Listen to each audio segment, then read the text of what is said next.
am uncomfortable that there is juice on my blanket. Can I have a tissue? I'm not joking.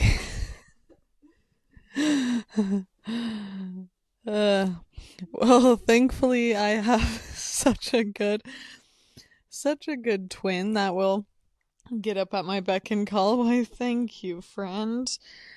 Because I just did something so dangerous.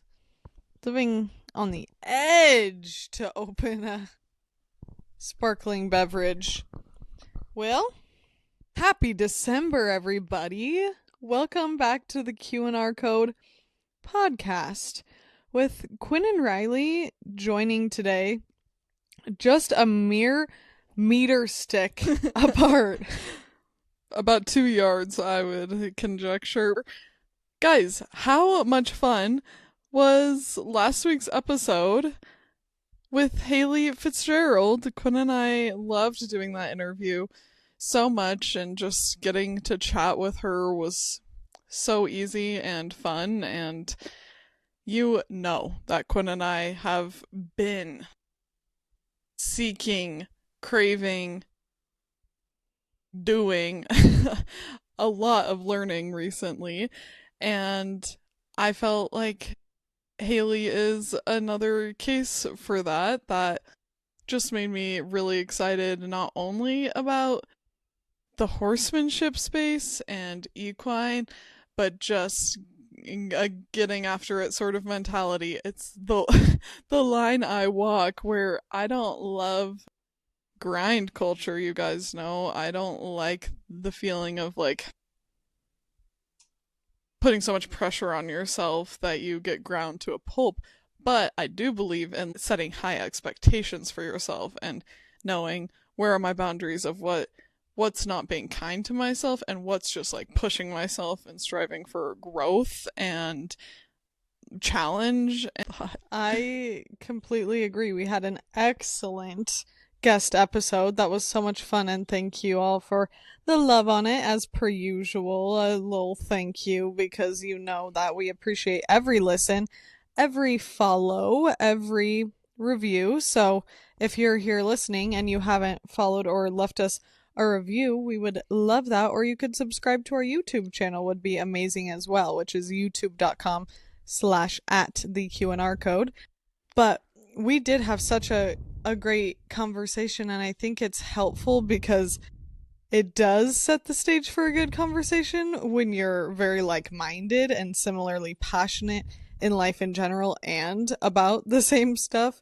So we had a great setup for, you know, a good conversation, but it is true, particularly with Haley, how much you get the grab the life by the horns message sent, because I even think about that a lot with it being winter time. Happy December. Like I said, I'm so excited. We have beautiful Christmas ornaments hanging up, and a couple of our little Santas and angels we've collected and been passed down over the years. So Riley and I are excited sitting down with our cozy blankets to have this podcast ep. But I think for the winter, for me, that is a time that I definitely crave to be revitalized with a feeling like, remember, grab life by the horns, because with the season change, which often for us has brought cold and dark, I will say I was in the pasture the other day, just, you know, finishing up from having worked with the horses, and was like, this winter has just been so, like, I have stayed so consistently getting outside and like just really getting out there, and then was like, Quinn, let's be so for real. It has been literally like 20 degrees warmer this year than past years. That's maybe slightly an exaggeration sometimes, but truly, until Roger is snoring by us, you guys, really until a week and a half ago, we had a mid-70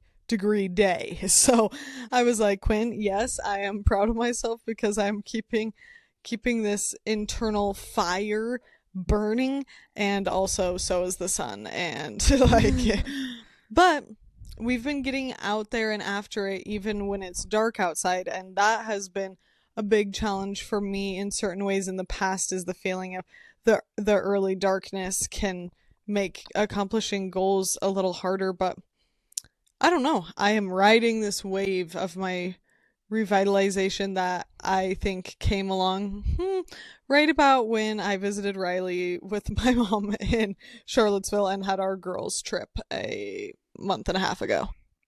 There are many little things that can inspire that vigor in life, which is why we believe so much in a gratitude practice. And I truly do believe that it provides such a source of joy and motivation.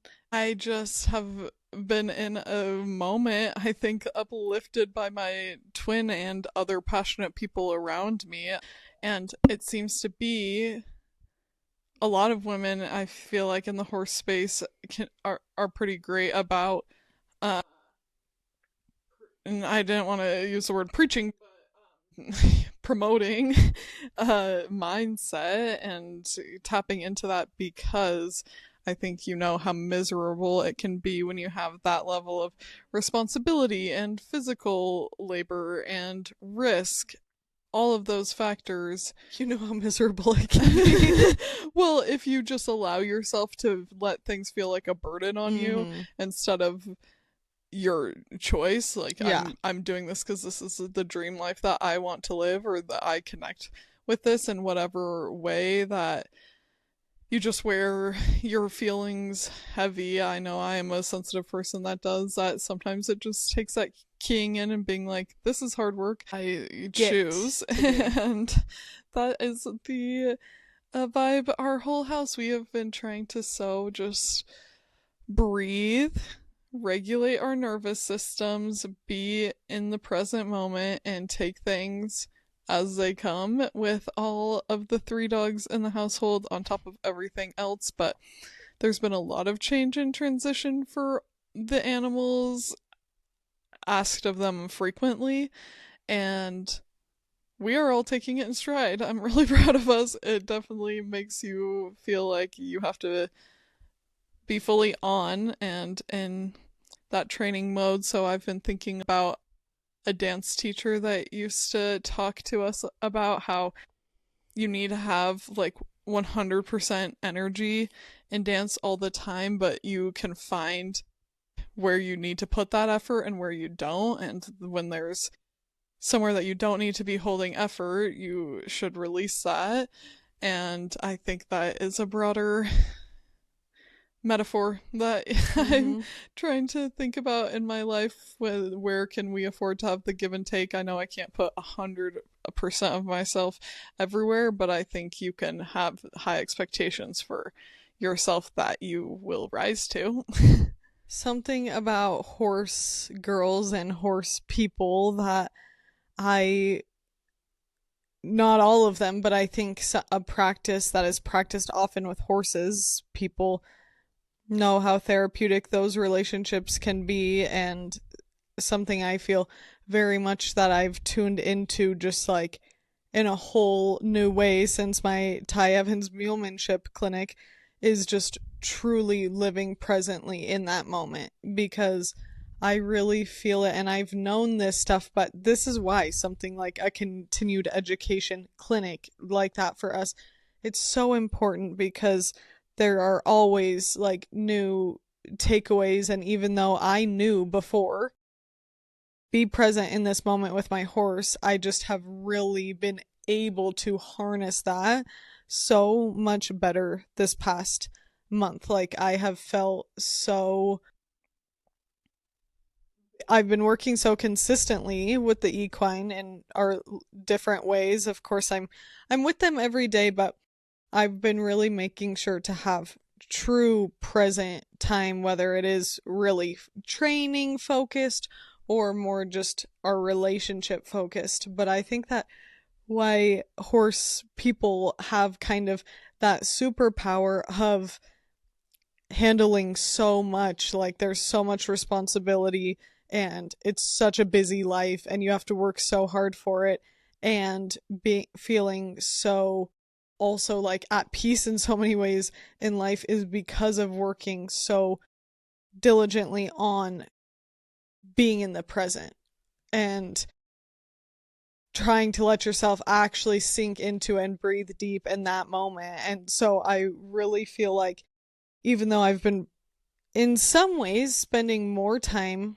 with my horses, I don't know, that's not a great way to factor it, but I've been feeling super consistent with my horses, but I also feel less like bogged down and busy because of really trying to tap into that present time. And something that I love about our household, and right now it's mostly been, um obviously we're talking about Quinn and Sean's household, the homestead, and the all the dogs are in the space. So my babies Bunny and Pinkerton, and Riley and Braden's baby Roger.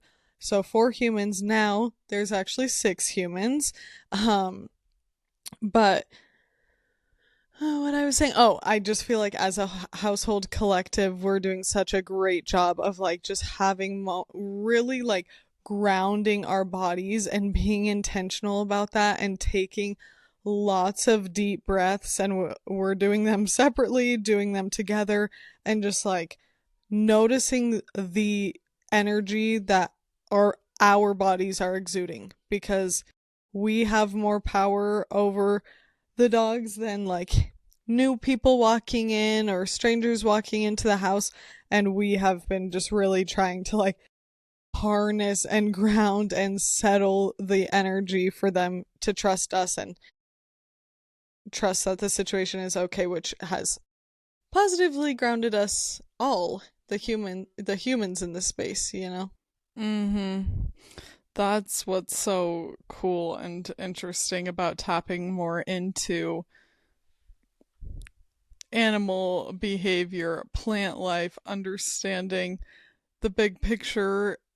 It's so within us to be in tune with the land, our environment. That's basically what life's all about. And so I feel like we're out there, we're scatter feeding the dogs, we're helping to keep their vibe calm, because not only is there the excitement of what we've already described, but imagine a little reactive hound dog that then there's all these bunnies around. Then it's a new place where they don't live. A And then goat's there's a chasing goat. him down the A driveway. goat with a cough is chasing you, which has been so cute. Alvin, our best buddy for life. There's just all these things. And so, we're scatter feeding them. And then I scatter feed myself by just looking around, noticing where I am, staying so present, and I'm like, oh, I've been needing to address my own anxiety all along. We're like, what? But I was just really feeling reaffirmed out in the barn air with you guys earlier today that Quinn and I were single moms that work 17 jobs because the boys were out of the house and we had a lot on our plates, and we just are taking it in stride, and you just feel like, okay, I can do it. There's a lot of stuff going on, but nothing I can't handle, and also responsibilities that I chose because they're meaningful to me, and that relationship building that we've all had to. I feel like that's made us with Brayden and Sean all stronger as a group, because you're trying to intentionally focus on like tuning into your empathy and getting on that level with everyone to Yeah. help as a group effort balance each other's emotions. And it's amazing to watch the animals do that too. Pinkerton is the cousin sister of a lifetime, where she is taking turns between going and laying near Roger in his crate and Bunny in his, because she knows that they both really love Pinkerton time and can have some bigger feelings going on. So It's, everyone's taking part. yes. And even though there are moments that feel like, oh, chaotic, and for example, some of the stuff that's been going on is big barks, big loud whining, and it's funny because I think about even how we portray ourselves on social media, which I think we do honestly, but you obviously there are parts that you miss that I'm like, no one needs to be clued in to when a new person enters the house what the sound sounds like, but that's not every time. Actually, we are getting these guys are all getting more practice, and it's, I don't know. I'm so humbled by my animals every day, and not even a way of like taking down a peg, but just I actually am amazed by them and feel very moved to be an animal mom, because if you really tap in and like focus on, I don't know why tap in just made me feel so cringy to say that, but when you focus in on like being present with your animal, and us, Riley and I are just trying a lot more to live in reality where it's like, and what does it matter if our dogs are barking super loud when a new person comes in the house? Like, it's, is that is that fun for us and everyone else? Is that the most comfortable thing in the world? No, but that's just not, sorry, like that's with our dogs, we have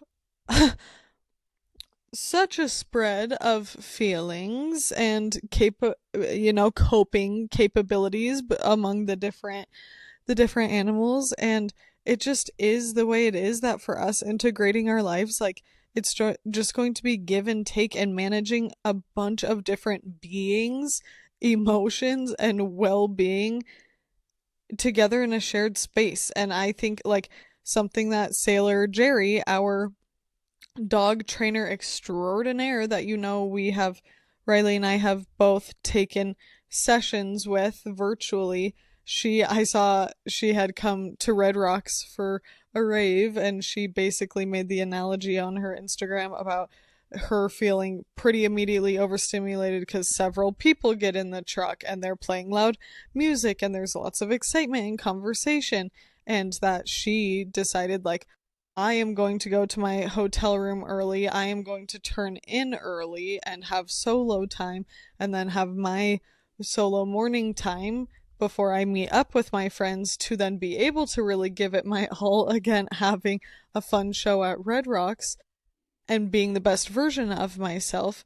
So that is what we try to make happen for everyone else here, that think about the feeling of sometimes you're in a house full of people. This can be really a lovely and exciting feeling, but sometimes think about it's the holidays and there's a bunch of people in the house and the music has kind of been all on all day, and now there's football on, and now someone is calling across the room asking if someone knows where this is, and then the dog is barking and someone new comes to the door.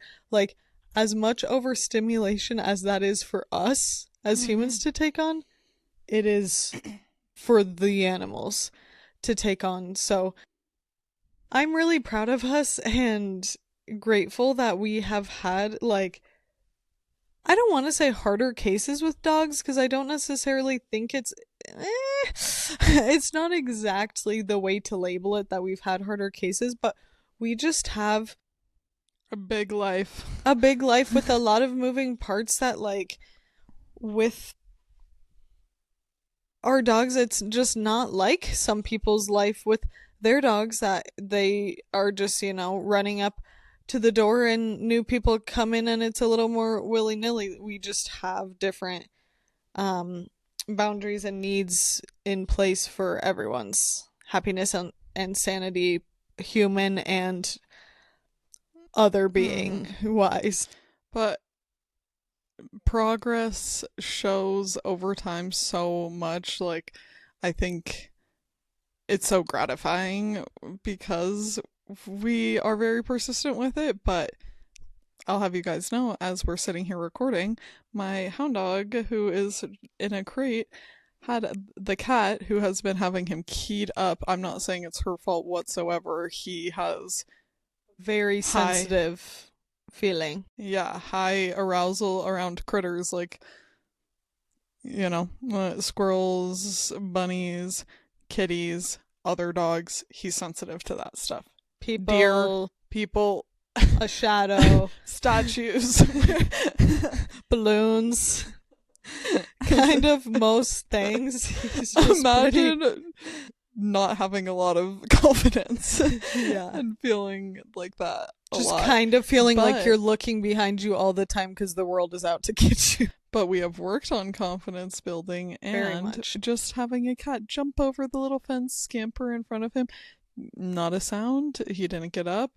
That in the past has been a big reaction. So you Shoulder slam to the Oh my gosh, to thank the crate goodness. door. The shout out to the people who make dog crates because They've held up. I put a lot of trust into them. We put a lot of trust into those few pieces of metal. Which, speaking of, I would not like to speak of things before they are finished, but teaser that I am inspired to lock in on learning some new skills, and I might try to apply myself to becoming a little handier because it's so helpful to be able to take care of things that you need to, especially, I don't know. Hey guys, a lot of you listeners horse girls? Are you following emo goat mom? Are you following Cecile? Are you following mountain built mules? Because if you want to actually be productive in your day, you, in this lifestyle of higher demand property and animal and land stewardship needs, you just are getting a lot done in a day, and truly you can't rely on someone else to always be fixing things or addressing those issues, and especially when maybe in a very gender specific, gender norm American way, it would be like, oh, but your husband, we'll get to that. I'm like, well, my husband's gonna be a doctor. This is like busy going into a residency program, And right now, like, Sean can only be in so many places at once. He's already fixing 4 things. We need more hands on deck for fixing. exactly. So I kind of feel like I'm doing Andrew Huberman dirty by speaking to a pseudo goal before it's been completed, and giving myself that dopamine of like, I am going to do this. But I think that it's okay to sprinkle a little fairy dust on the waters, because also I want to be able to report back. Yes, I am slightly more self-sufficient and capable. Yes.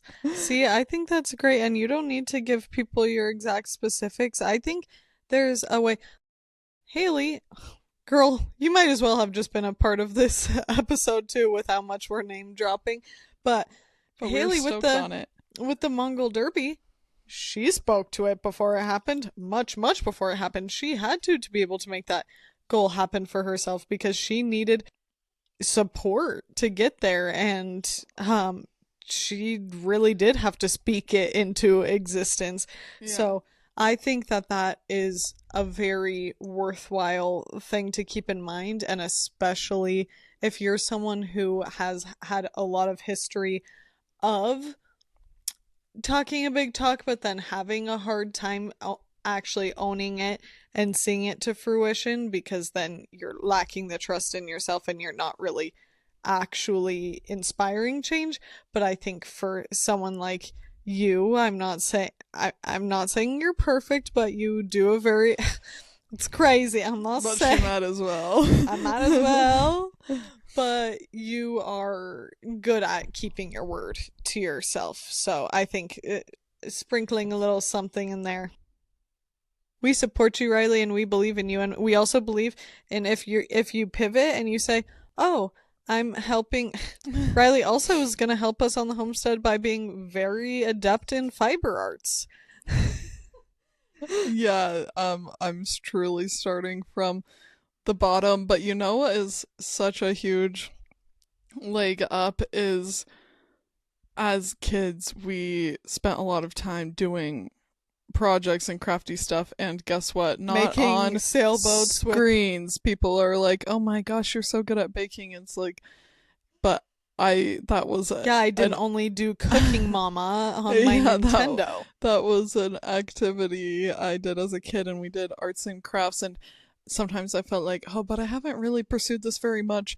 But then I'm like, well, when you were we four with Nana when we started our mini quilts and we made a full quilted, small, like American Girl size Yeah. quilt? But I'm like, I just have a feeling you'll be able to figure it out. And I think that's why you should challenge kids and challenge people, because it's very confidence building to see success. And I don't think that like mistakes really bring down your confidence. I'm thinking as I'm speaking because it just so depends. But like, for example, with dog training, you just build resiliency for that, because you're not going to be able to see an activity very far if you're really like thrown off and in your head about being imperfect. You're learning, you're gaining skills. You have to go through all of that to be. I am sure this is on the sound. I do not have a quiet little boy. He's like getting into it with his moans, but I I just think it's so sweet. You guys who knows audio very well could not hear it, but all of our dogs have done their own little yawning and a little bit of stretching and moaning and snoring. I have dogs who snore, so but what am I supposed to get them? Dog sleep apnea machines? Don't come for me. that would be awesome. Just the whole tube.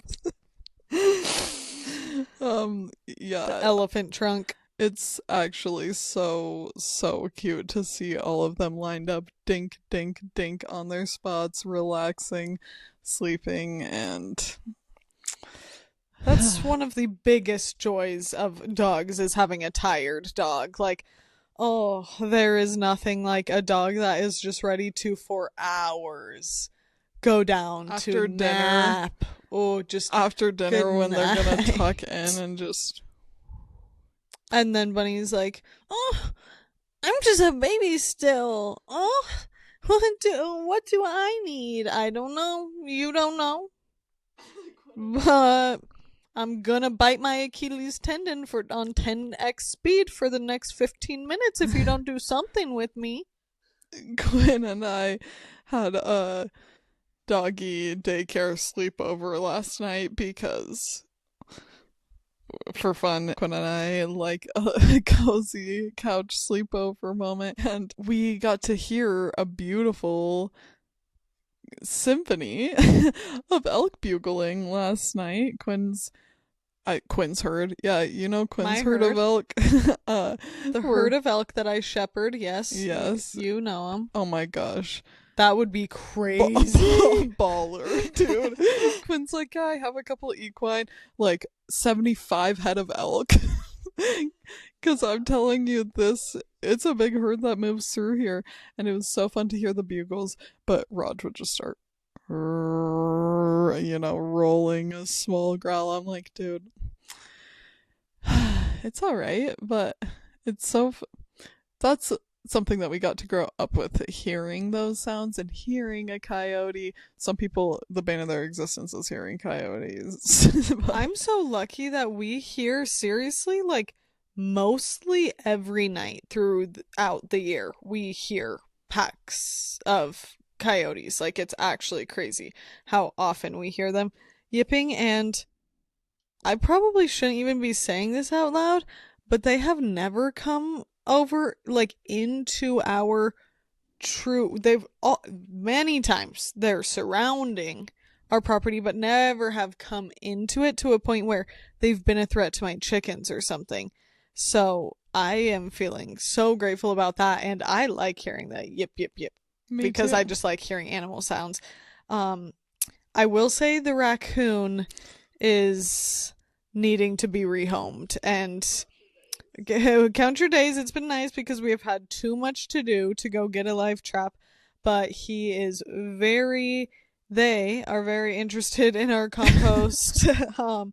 Very obviously interested in our licorice, and basically, yeah, when since it's been so warm, our pumpkins this year lasted way longer, and we just got such beautiful pumpkins that we were keeping them out on the porch because they were looking nice. And slowly, a bigger and bigger hole starts forming of bites in this through the pumpkin, and it's so funny because we now at first we didn't know exactly what it was, and now we know for sure it's a raccoon because you see its handprints, and they're so obviously little raccoon hands.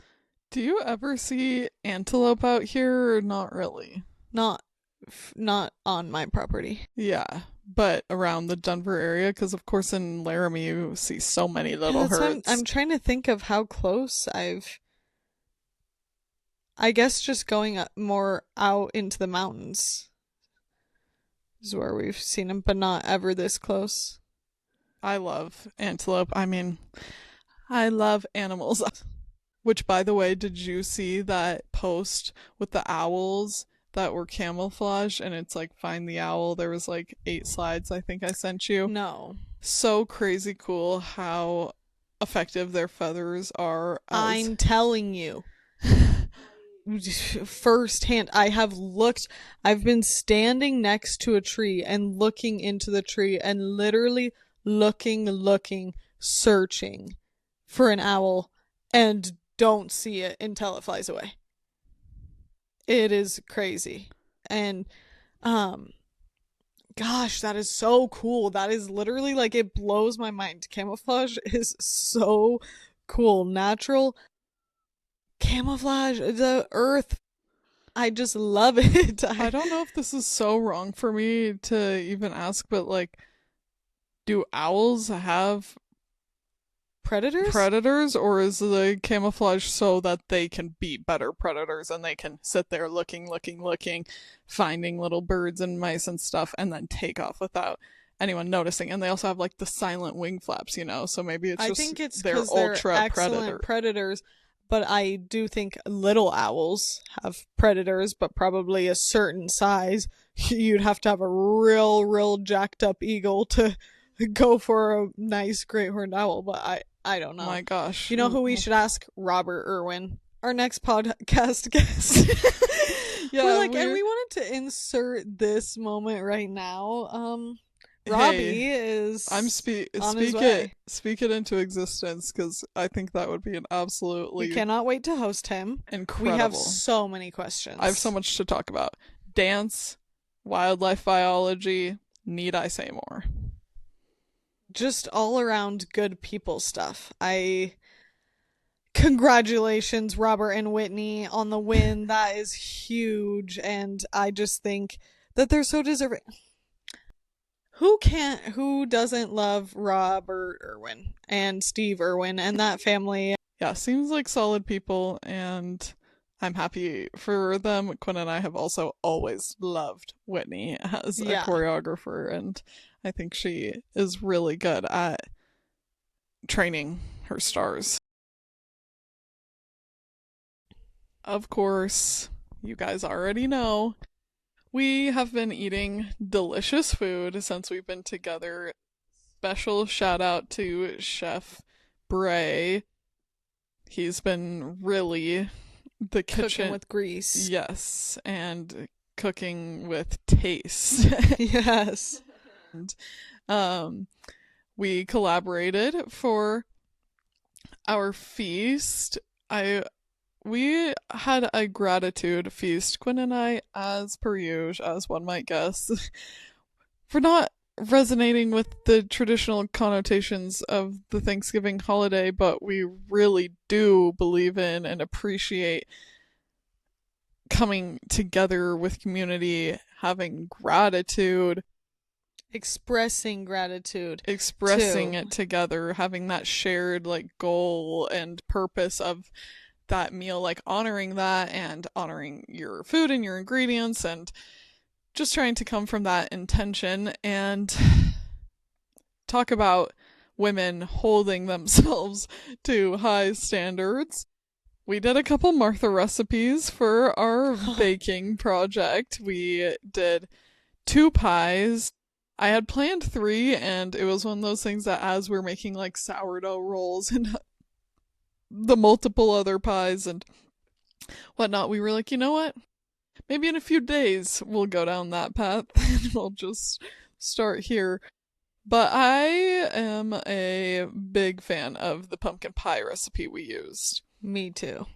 It was a phyllo pumpkin pie, so imagine the super thin pastry sheets that make up like spanakopita that are so thin and flaky and layered with melted butter, spiced sugar mix, baked like that, so it's just like kind of caramely pastry Yes. crust, and then It's almost like this isn't exactly correct, but it's almost like a shortbready crepe stack is almost how yes, it just don't get reads to it me. wrong when you say shortbread that it does not have that sort of a It doesn't have crumb crumb at all. all, but it It's very has buttery. it's very buttery, but and it has the sugar where it like cutting through it. It's not Yeah, it delicate where doesn't it like like crumble cracks. apart. Yeah, Yeah. other than on the outside, the beautiful outside edges, but whew, Riley really came in handy with those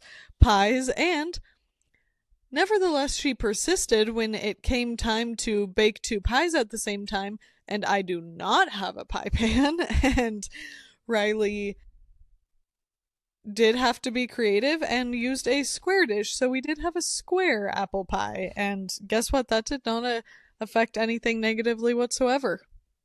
In Yeah, fact, gave us some delicious corners.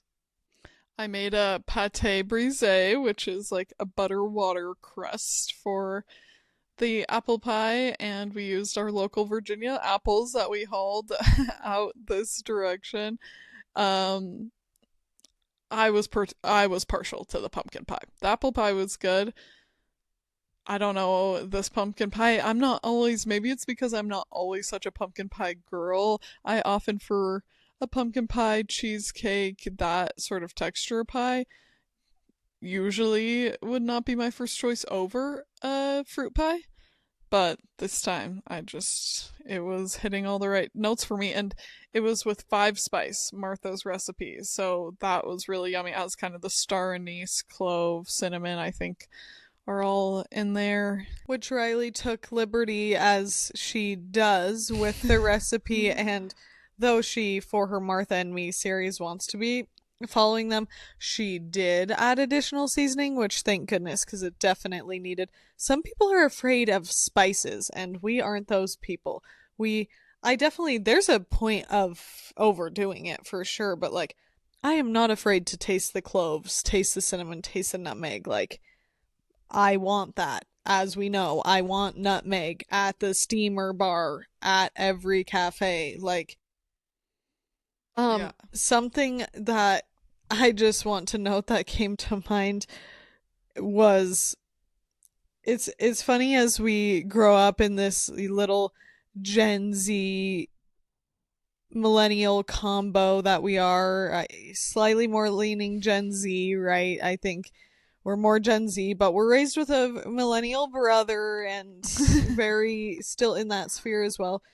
We are obviously just becoming more and more sensitive, I think, around holidays in the way that, it can swing to snowflake in some people's opinion, but also hopefully just finding like landing in just a little bit more of a mindful middle of like not having to comment on everything people are eating and commenting on their plate size. And it's interesting because even though it's just the 4 of us for Thanksgiving who are so comfortable with each other, I definitely feel us having just a little bit of a mindset shift of maybe where fun doesn't need to be poked. Sometimes we kind of just like are reeling it in a little bit about commenting on people's food, and I think it's just an overall increased awareness that we have being raised in this moment in time so that was interesting, but it made me think of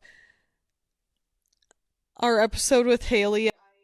I'm like so stoked on it. It was such a great one. And when I was going back through listening, and even in the moment I said it, when I was like, um, there are vegans who think rodeo is abuse or whatever.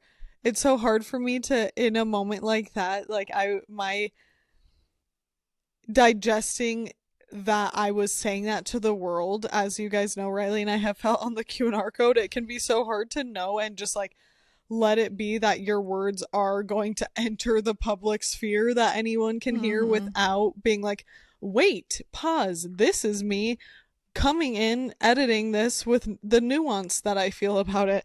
And I was joking and do not feel just like anti vegan or like there's no such thing as abuse of animals in rodeo. Yeah. So I don't know. Thanksgiving, that just made me think about like veganism and the different ways people choose to be and the different ways that people eat and celebrate. Yeah. And some people are really celebrating Thanksgiving right now, and some people really aren't. And I think that I'm really grateful that I've just found a natural slide into truly the practice of acceptance of other people. And maybe it's because it was more like my early 20s and like you're really figuring out what your own opinions are outside of just what you were raised with. And there are some things I held so close to my heart and chest, and I still do. I feel I very am someone that has strong values and opinions, but I am more and more feeling like a little able to just practice acceptance of like what people are gonna think, what other people practice. So I know maybe in that moment it sounded like I was being anti-vegan. It's not like I got that feedback or anything, but I was just thinking about it for myself and how much I am glad to be in a place of, if you want to eat vegan for your Thanksgiving, I understand that. And if you want to eat turkey for your Thanksgiving, I understand that. And I just don't think that we can be so much having a hand in everyone's single decision. Yeah. And Haley was having a turkey that she harvested herself, and I think that people should be able to understand that. It's just, yeah, allowing for difference, and yeah, that's the balance that not only on the podcast, but just in discussion, it's like balancing adding nuance and giving the full frame and also not constantly getting off my point by correcting, of course. And our episode, we were just trying to get like a thought across quickly to then give the platform to someone else to speak and not go on these trails that we sometimes do on the podcast. So, it makes total sense, and I think that it's also fair to want to clarify that. Of course, to me, it's like funny because I just know Quinn so well that I'm like, she has eaten plant based for a lot of life and still does on daily meals and occasions, so I know that you don't have that intention at all. But as the sun is going down on the podcast, you guys, we have a very natural close with our lower lighting now, but I will say I really encourage you to check out the YouTube video for the interview because it's just nice getting to see and connect with someone. It's cool. They put the face to the name with the person you're hearing since you're used to hearing us too. We hope that you all enjoyed it as much as we did. We appreciate everyone's interactions and feedback on our posts with her, and I hope we've already passed Small Business Saturday, but that doesn't mean that you're buying for the holidays for the future and whatever it is has stopped. So remember to support small businesses like Spruce Plume, like Tattoo by Quinn, like Trace Aran by Lizzie that we have talked to you guys about in the past. Connor Lilliestrom, our brother, is an artist. There are so many. Who of your friends doesn't have a small business? Like there are lots of those out there. And what was the stat that's been floating around on social media that something like if every American diverted one $40 Christmas gift from Amazon into small businesses, that would be like maybe $10 billion poured into small businesses. Yeah, there's whatever the stat is, I know that spending money intentionally makes a difference. And I think that we all owe it to really ourselves as hardworking people who were the ones earning the money that we're spending. Like that dollar really does mean so much. And I don't think it has to be black and white. You don't have to be perfect. If I felt like I was being perfect in my world, my dream world, I would not be having like Apple devices and this type of technology because of that impact on the planet. So it's not about being perfect, it's about doing better every time and just being intentional, because oh my gosh, like life feels really good when you feel empowered with the decisions you make. And I have felt so good this Black Friday that we have not done any shopping. But I'm not saying that's realistic for everyone, but it feels good to know that what we are about to go have a little bit of internet surfing time, and I know where my money is going is into natural fibers from brands and humans that I believe in and feel good about supporting and putting money back into our local economy. So yes, and that is what Santa and Christmas is all about. Ask Happy. me if you want to know what Christmas is all about. Just ask me, because it's about Santa and the local economy. The spirit of Christmas. Thank you for listening. We are so very pleased to have released the last episode that we did and looking forward to wrapping this year up. Crazy. Whew. Last month of 2025, people, you enjoy it. Go live it up, and we will talk to you next Tuesday. Thank you so much. Bye. Goodbye.